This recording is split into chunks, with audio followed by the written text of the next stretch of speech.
moi c'est Mélanie et aujourd'hui je veux te parler du processus de vote. Comme tu le sais peut-être, les élections arrivent à grands pas et le processus électoral, ça peut parfois paraître un petit peu compliqué à comprendre. Mais tu vas voir qu'en fait, c'est assez simple. Regardons ça ensemble. Avant tout, il est important de comprendre pourquoi c'est important de voter.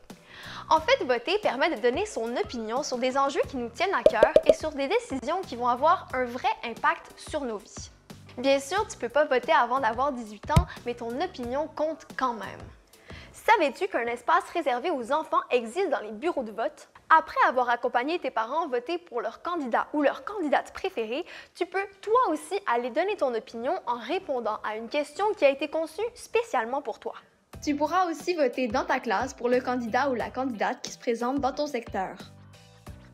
En gros, ce dont il faut se rappeler, c'est que ne pas voter, c'est accepter que les autres choisissent pour toi ton avenir. L'une des premières étapes du processus électoral s'appelle la campagne électorale. C'est probablement l'étape que tu connais le mieux car son but, c'est d'être très visible. Chaque parti affiche ses couleurs grâce à des pancartes électorales, les chefs font des débats et des conférences de presse et les journaux parlent beaucoup de politique. Le but de la campagne électorale, c'est que la population comprenne les idées et les valeurs des différents partis. C'est le moment où est-ce qu'on se questionne et on décide pour qui on veut voter. Pour pouvoir voter, il faut être inscrit sur la liste électorale. Chaque électrice ou électeur reçoit un avis qui lui permet de vérifier si c'est bien le cas. Pour être inscrit, il faut avoir 18 ans et être résident de l'endroit où se dérouleront les élections. Quelques jours plus tard, l'électrice ou l'électeur reçoit une carte de rappel qui lui indique l'heure du vote, l'endroit où il pourra voter, ainsi que les candidats ou candidates qui se présentent dans sa circonscription. Les personnes qui ne pensent pas être disponibles le jour officiel des élections peuvent ensuite voter par anticipation. Ça veut dire avant le jour du vote. Le vote par anticipation se déroule le dimanche et le lundi de la semaine précédant l'élection.